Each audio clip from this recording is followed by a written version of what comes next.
Start Over Strong, Life After a DUI, a podcast for people, not offenders. Brought to you by Smart Start, the nation's most trusted, judgment-free ignition interlock provider. Hello, and welcome to the show. This is Stigma Free IID. I'm Morgan Ryan. And I'm Izzy Varela. And today we are talking all things weed gummies.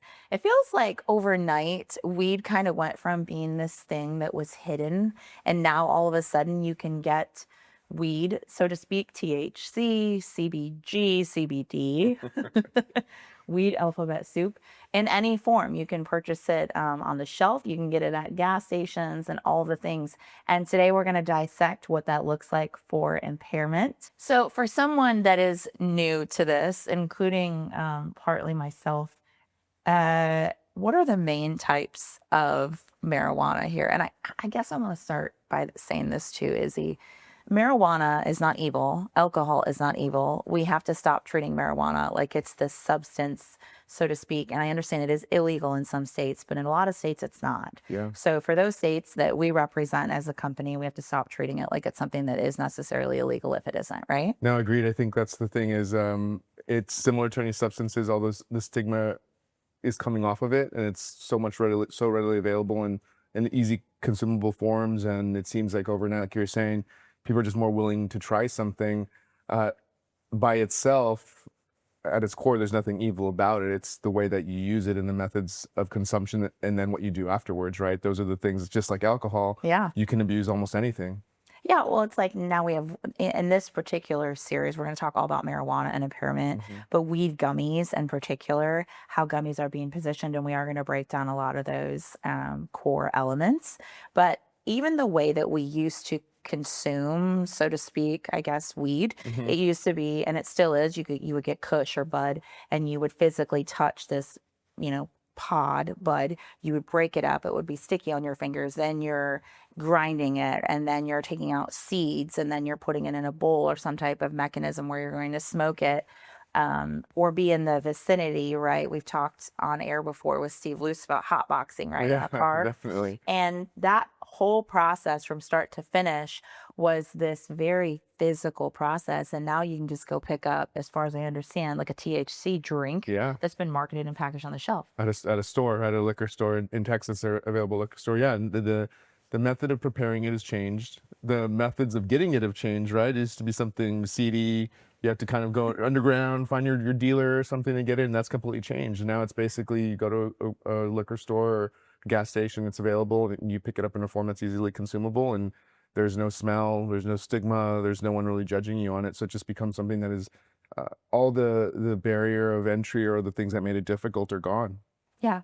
And they're marketable now. There are these, gorgeous marketing. Fashionable, stylish. Heck yes. Beautiful. Anything from looking like an energy drink to looking like a wellness drink or a wellness, a substitute for something else where it's healthy for you. Yeah. And that's the perception, right? And I think that's kind of the things that we want to really unpack to see, is there danger behind that? Yeah. I think in this series too, we're going to talk about weed gummies being positioned as an alternative to wine and alcohol in general. We're going to talk about the 0.3% THC percentage, which is by mass. We're going to learn about that. We'll talk about microdosing.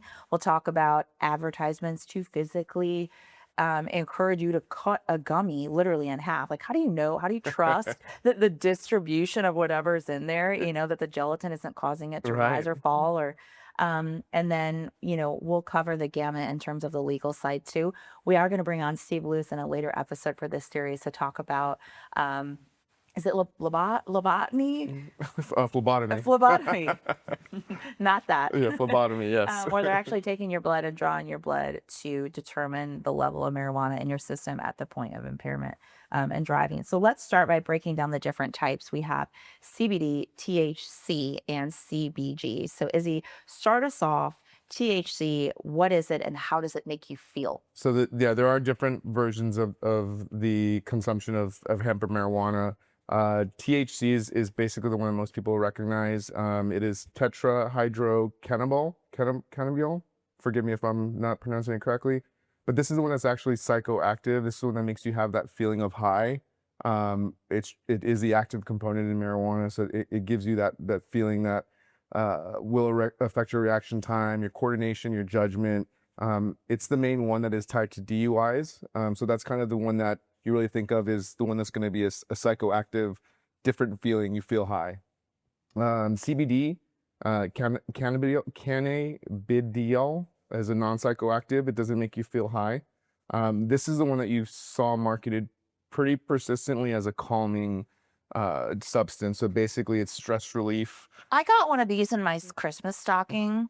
It's like lotion with, you know, CBD, yeah. and it's supposed to calm me down. And Calming and pain relief. That's what it's marketed as, right? So you feel it relieves aches and pains. It's a sleep aid, right? So it'll help you sleep. I even think they're using it for dogs now. I saw it advertised for helping dogs sleep. But this is the one that is definitely, there's not a psychoactive feeling. It doesn't make you feel high. It's supposed to make you feel relaxed. You know, it is marketed to people in a different way. My grandfather uses a CBD oil on his shoulder that bothers him constantly. So he uses it that way. I've seen it for sleep aid. I've seen it for calming effect.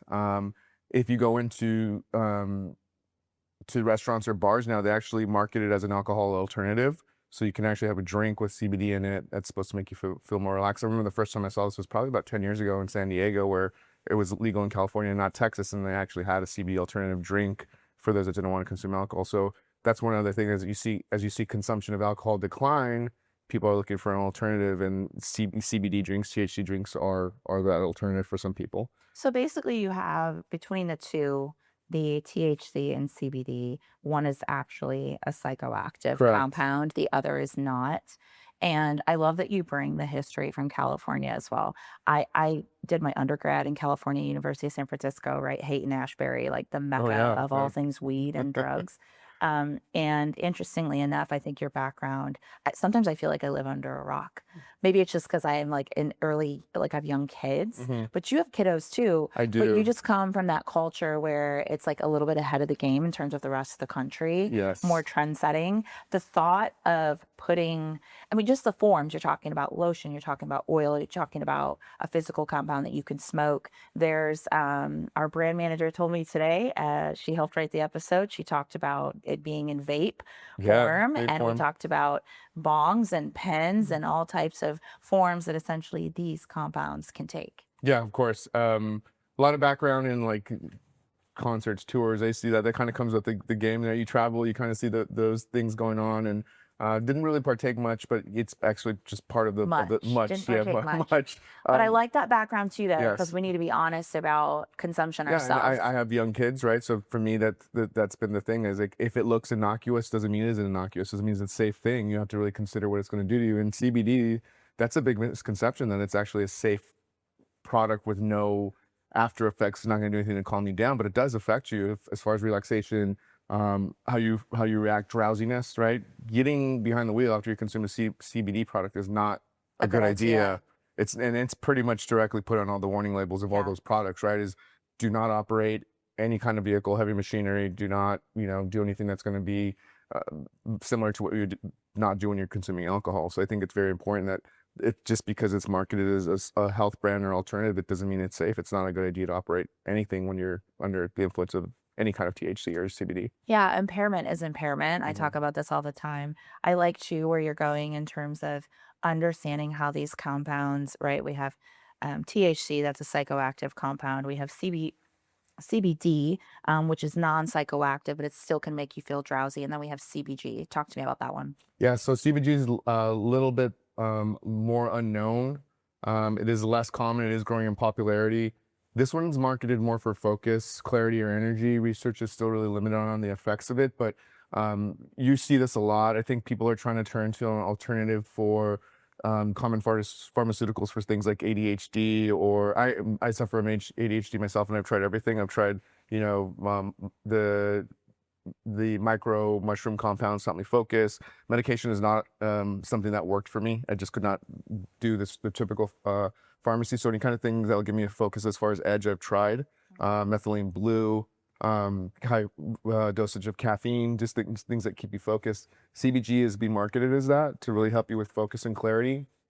anyone in a professional setting is really looking to get an edge, and sometimes things like these are marketed for that. So keep an eye on that. I think that's going to be coming. There's not as much known as far as the effects, but people are microdosing all kinds of compounds to really gain an edge in a professional setting. So you're going to see a lot more of CBG coming to the market.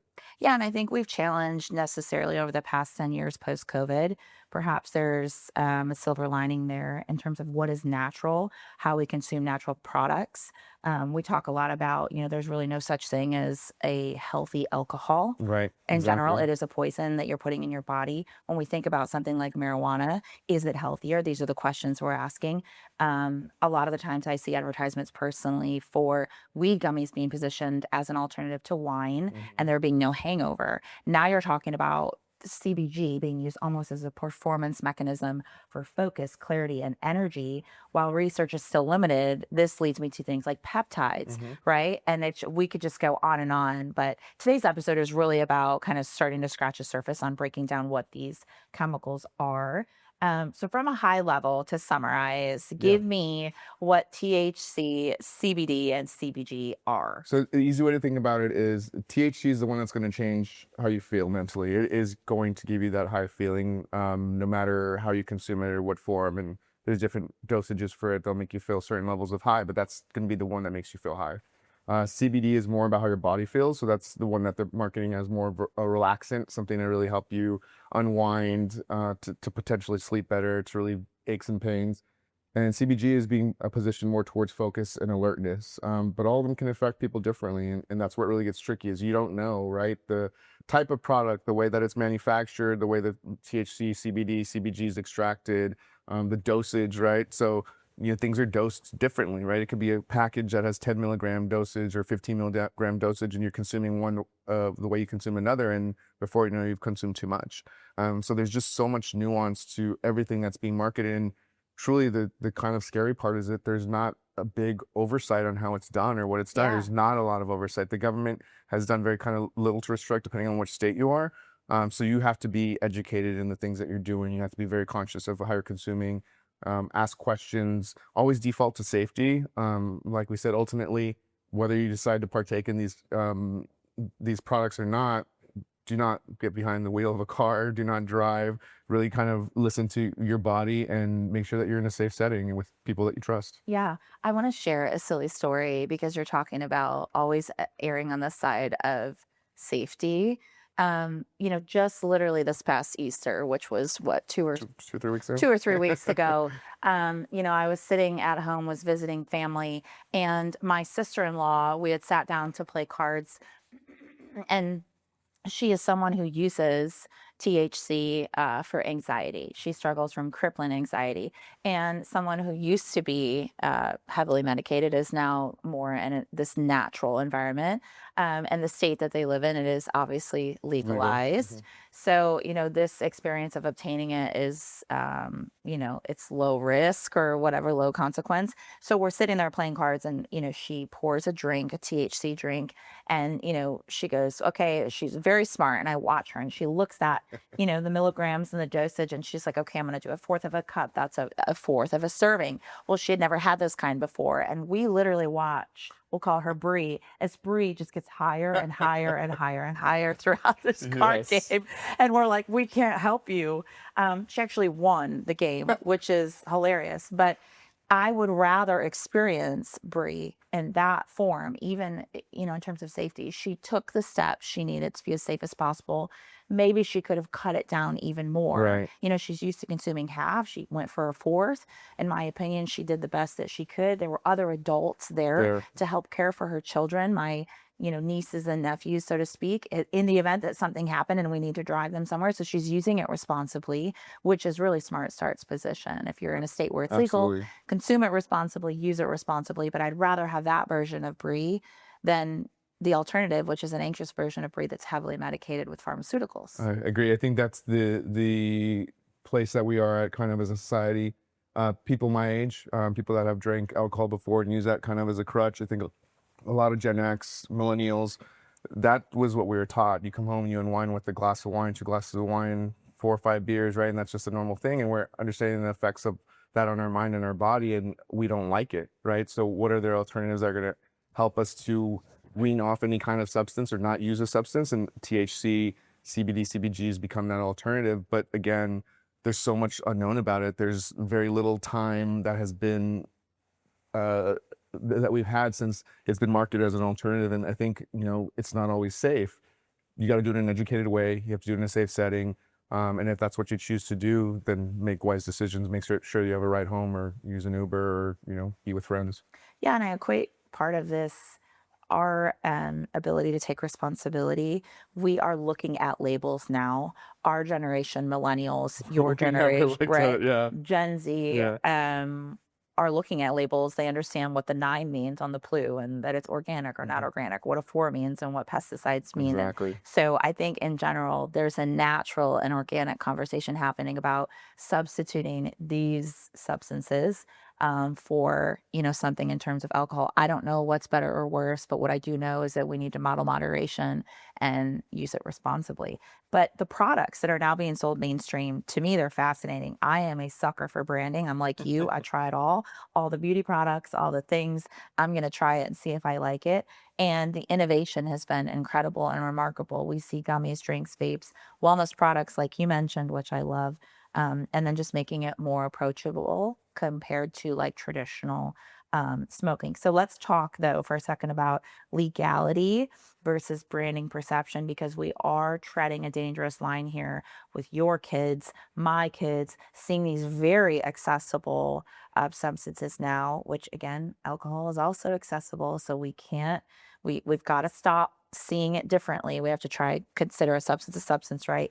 Let's talk about legality versus branding perception. Yeah, I think it's moved really fast, right? So just from my perception, having kind of been at the genesis of this, when you saw states start to adopt first medicinal marijuana and then allow it to be recreational, legality is one thing, right? The fact that it was legal is one thing. I still remember going to California for the first time when it was legal from a recreational perspective, and you had to show your ID at the door. They checked everything. They made sure, you know, that you were there with a valid age, valid license, and you go in and the products were all they almost looked like a pharmacy, right?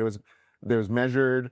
They all had sure they had crazy names, right? But they all had a measurement. They had a warning label. It was very difficult to purchase, right? So you had to do a lot of different things, and they would ask you a lot of questions and just make sure that you understood kind of the severity of what it was. So it was almost like it was not worth it, or it was very difficult to do it, or you kind of didn't want to go through that process because there's only in certain parts of the city. And that's changed completely. Now I can just go to the gas station. Exactly, and right? Pick it up. Now it's become branding. Now it's become basically the way that, say, any kind of industry operates, which is you're trying to market your product to be superior in look, feel, taste, whatever, appeal in a competitive industry, right? So the way that it looks is it's a shinier, nicer wrapper.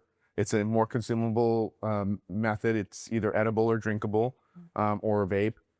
You don't have to get your hands dirty, literally. You don't have to have a bad smell. So I think the legality is one thing, but now we've entered into a phase where they're branding it for appeal. And just like anything else, the better you brand something, the more it appeals. And there's generations that are coming on behind us that never really understood that there was a stigma on marijuana, or that it was unsafe, or that, you know, it was considered a hardcore drug at one point. And now that just makes things for them a lot more accessible, and there's no taboo on it. Yeah, it's like a lifestyle. It's becoming a lifestyle change, I think, in our society. And I think it's also being positioned as lower risk, which is definitely not the case. I am so passionate about this particular subject. Impairment is impairment. And if you're smoking weed, or you're eating it, or you're microdosing it yourself in any form of consumption, impairment is impairment. I think too, it isn't lower risk. And we're going to talk about addiction. Is weed addictive? We're going to talk about the 0.3% THC per mass in another episode. And we're going to talk about risk as well in terms of what in the state of Colorado, for example, 0.05% BAC. We have a whole episode on that. Please go watch it and listen to it.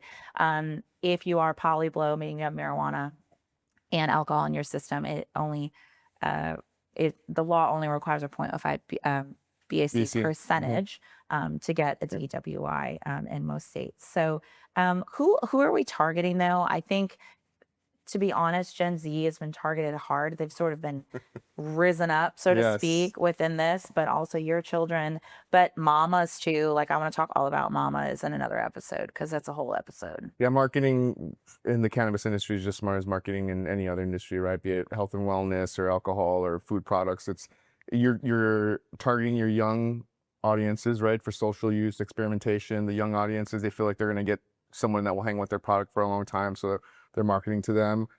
Professionals, right? The whole stress, sleep, unwinding thing with CBD and CBD THC combinations is a very big market, right? As a professional, as someone that's middle aged, it gets marketed to me as something Are that's you an alternative. middle-aged? I consider You myself are that. not middle-aged. If he's middle-aged, what am I? I'm middle-aged, almost Almost middle-aged. there. I'm on the cusp. But for generations that are that alcohol is becoming less and less of a appealing thing, this is supposed to be marketed as something that's a substitute for us, right? And it is basically get an edge, get sleep, be a better version of yourself. That's the way that it's marketed I want to us. all of that. Yes. I want the edge. I want promotion of deep sleep. I want to be the best version of me.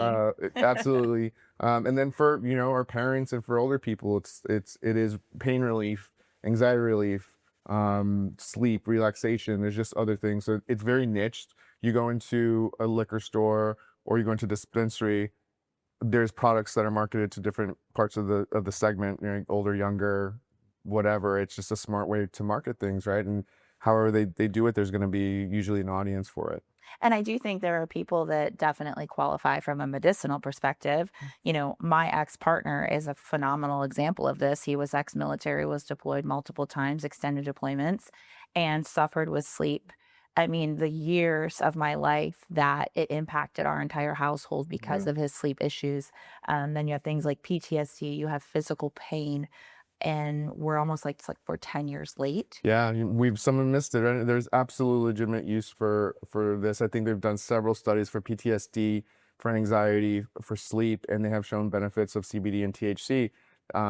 So for me, like I think if there's going to be something that has medicinal value, why deprive people from it? I'm the same kind of story. My grandfather, he's in his 90s.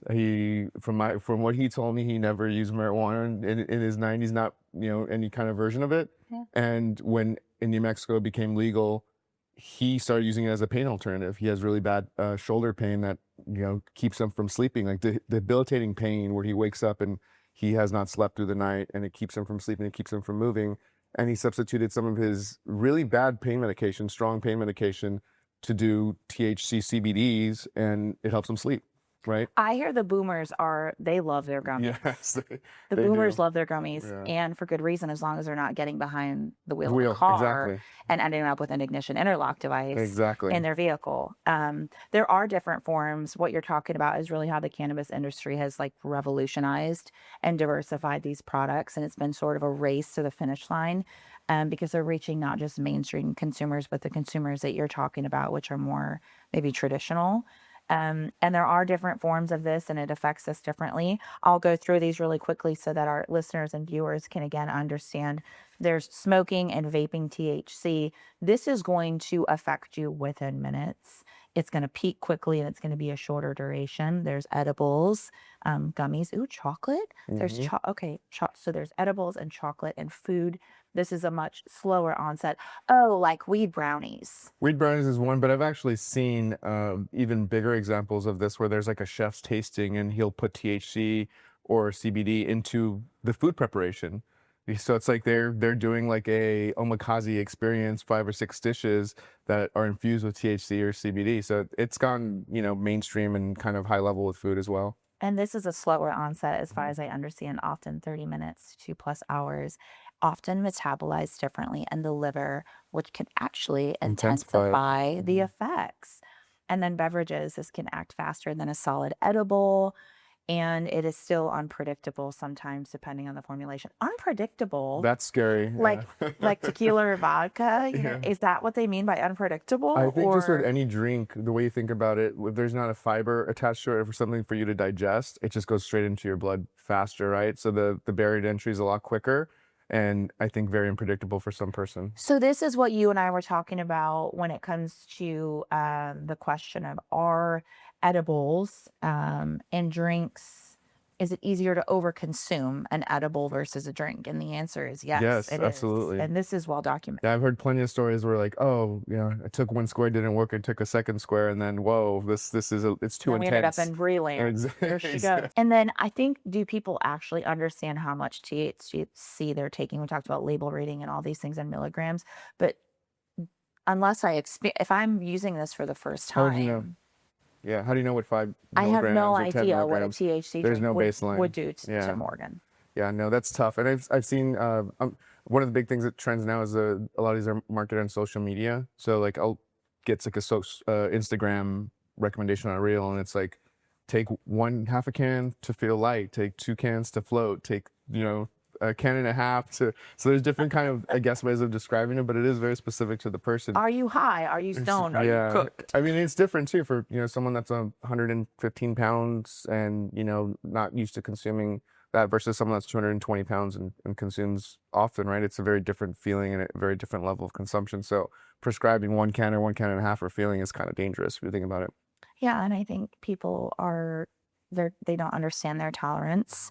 I've talked a lot about how people don't even understand their tolerance of alcohol. Yeah. And it comes and goes, right? If you're in a season of using versus not using versus going out socially versus drinking a glass of wine, and how time will expand your tolerance because you're not consuming it regularly. Have I eaten that day? Have I drank water that day? All those things that we've broken down and really delayed the delayed effect, so to speak, of the gummy, which, do you agree that people are sort of treating it like candy? I think so too. And that's dangerous, right? In so many facets, not to even kind of go down the path of kids and how they see it. But whenever you think about the appeal, the attractiveness, something tasting good, right? When I think about the way that weed smells and tastes traditionally, it's not a good thing. It smells terrible, tastes terrible. Skunky. Yes, but now it can taste like chocolate, or it could taste like a gummy, or like a Sour Patch Kid, right? There's just a lot of things that, again, lower the taboo and the barrier of entry and then can lead to overconsumption. Yeah, and I love that you're talking about overconsumption because I think risk is going to increase when people are going to start using these gummies with alcohol. It's actually very common. The last I looked, I believe it was like 89% in some states of DWIs are polyblow, meaning both substances are generally found or can be found. And when we start mixing alcohol with THC, we're just asking for this is a bad outcome. Absolutely. Yeah, I think that's the frequency of that's happening a lot more, right? Both people consuming both or using both. And then they end up in situations that are very difficult. You end up somewhere where you consume a gum before, then you have a couple of drinks, and you should be making a good decision in Ubering home at that point, but are you? Or are you risking it in driving home, right? That's just the combination of the two is going to be end up being a very dangerous thing that we see, and I think we're going to see more and more of it, and our states are preparing for it. They're really looking at ways to curb that type of use and to disincentivize people for making that decision of using both products at the same time, alcohol and edibles. Yeah. And I think as a global company, we need to have the conversation around consumption in general. We treat alcohol as a form of, in many cases, fun. If it's in we talk about celebration culture. I have 1, I have 2, I have 3. I'm physical, that tier, right, of me physically going from feeling kind of warm and fuzzy, as you described, to a little bit more to actually drunk and using responsibly. A substance like marijuana or a THC gummy or weed gummy is going to do the same thing. I've seen on Instagram tons of really cute content with a mom and a daughter, and the mom's like, you know, maybe in her 60s, and, you know, the daughter's like our age, and they're eating gummies and trying to bake a cake. And it's hilarious. And you're watching this and their inhibitions are down, right? All the same things are happening. There's clearly impairment there versus maybe 2 friends that are going to Target to take the gummies. And then I'm questioning, like, who's driving you home? You are clearly impaired. And so understanding that a substance in many cases is used to facilitate impairment. It's used in that sense, and we need to consume it responsibly. And that is our position. Impairment is impairment. And if you feel different, you drive different. Would you agree? Yeah, that's the thing. I think at the core of everything we're saying is be it alcohol, be it gummies, be it any kind of substance that's going to alter your perception or your ability to react, it is not a good idea to get behind the wheel of a car. And that's our stance as a company. And I'm legally, I think that's the way a lot of states feel is it doesn't matter what the substance is. We are going to make sure that you are not driving impaired. Yeah. And I think this is a great opportunity. Our producers did want us to share our own personal opinions on this as two public figures in this space who, I myself, I represent, have a large following of addicts and those in sobriety. I do have a lot of who I call sister wives, people that I consider like my sister. That have gone through with an alcoholic or someone in their family or their spouse that's facing addiction. So my following is all about, daily disciplines and working out, going to the gym and movement as a form of recovery and substances in general. And so I'm interested, what's your opinion on this personally, Izzy, as a public figure for our audience? I think we would love to hear it. Yeah, I think, look, for me, coming from, again, my background's high pressure sales, high performance cultures, high performance sales culture, the celebration culture is something that I come from traditionally. And for me, I've seen a lot of people that have had a negative effect in alcohol from a abuse perspective or a unsafe driving perspective, or just basically where they were not their best version consuming alcohol in the manner that they were consuming, and pivoted to edibles or to drinkable THC. And I've seen changes in their lives that are positive, right? They've become less dependent on alcohol. They've made better decisions. They have recovered in ways that was important, be it short-term or long-term replacement of alcohol with THC or CBD. I feel like it's been a positive thing in their life, and not in every situation, but in the majority of them. However, that does not make it risk-free. That does not keep you from still being accountable to the laws of driving impaired, right? You have to do everything safely. You have to watch your consumption levels. So my stance is basically, if it's going to make you less dependent on alcohol, if it's going to make you a better person, if you're going to be more responsible, if you're going to make better decisions, fine, but use it responsibly, right? I think that's the case for anything that's going to substitute alcohol or THC. Just be safe in what you're doing. Don't get behind the wheel. Make sure you make good decisions. And we're in a state and in a country where you have that choice, and I think that choice is completely up to you. And if whatever makes you a better person, then make that decision. But make sure you're accountable to the laws and to the safety of yourself and others. Is that the same message that you give your kiddos? For me, I think it's a little bit different when they're young, right? There's still some studies that indicate that the brain's developing and that THC has a negative impact. I would not like my kids to participate in using marijuana until they're much older, at least 20, 22, 23. That's kind of a message to them, is anything that you put into your body is going to affect the development of your brain at a very fundamental time.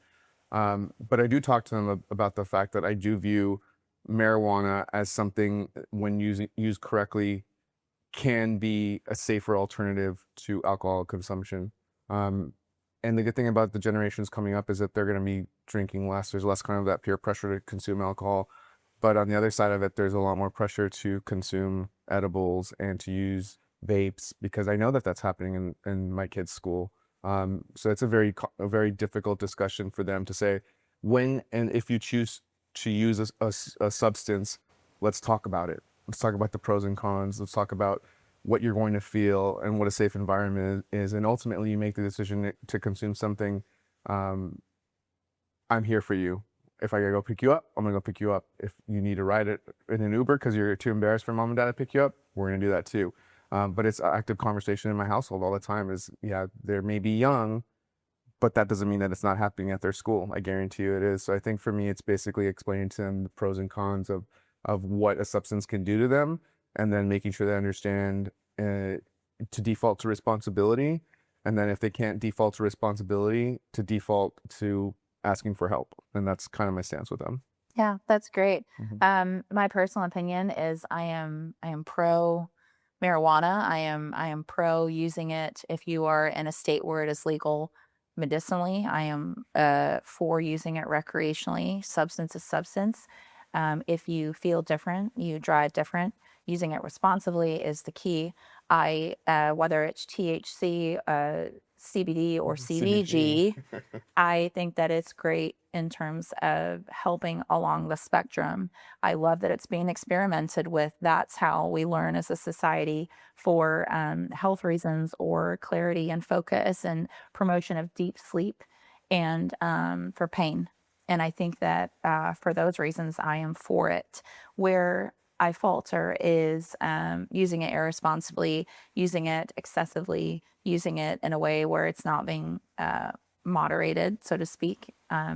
And from a mommy wine culture perspective, it is being positioned as an alternative with no hangovers and all these things. And I think we need to understand our tolerance. We need to understand what microdosing means. We need to not be cutting gummies in half on our own accord, not knowing the distribution of that THC or CBD in that particular item.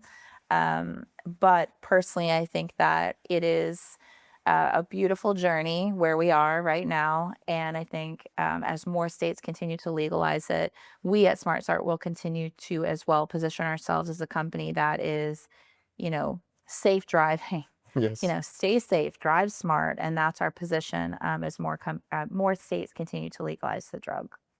We do have a question from Reddit today, and I want to ask this of you, Izzy, and then have you answer it for us. Has anyone ever taken a weed gummy and driven later? Did it feel different than driving after drinking? So personally, I have not. I have known people that have before, and they say it does feel different than alcohol. Different doesn't mean safer. It just means that impairment shows up in a different way. There is a lot of studies, and a lot of people know that does really inhibit your reaction time, and that's the most important thing when you're driving. Judgment, reaction time, speed to make decisions are all impaired by THC. So for a lot of people are kind of accustomed to different things. There's probably people that have a high tolerance and feel like they can do it. It's still going to affect people. And I think that's when you really think about it is, you say to someone, well, I'm used to driving on weed, or I'm used to driving with a gummy. That doesn't matter, right? If they feel like you're impaired, you're going to be held accountable. You'll probably be arrested. So I definitely think it is not a good thing to drive when you've consumed a gummy, when you consume any kind of form of THC or CBD. Be safe, right? Regardless of what you think, you're probably affected in a meaningful way, and all it takes is one mistake to really make a bad decision. Thank you for joining our episode today. Such a fascinating conversation around weed gummies, THC, CBD, CBG, and all the things our society is doing to understand this substance as it becomes more legal. Just because something is marketed, though, as more natural does not necessarily mean that it is risk-free. Impairment is impairment. If you feel different, you drive different. You can get your first 2 payments free with coupon code Stigma Free. You can also visit www.smartstartinc.com if you find yourself, unfortunately, in a DUI situation. Or you can call 844-766-0156 for some personal advice on your DUI journey. Thank you for joining the episode today. I'm Morgan Ryan. And I'm Izzy Varela. Until next time, Stay safe, drive smart.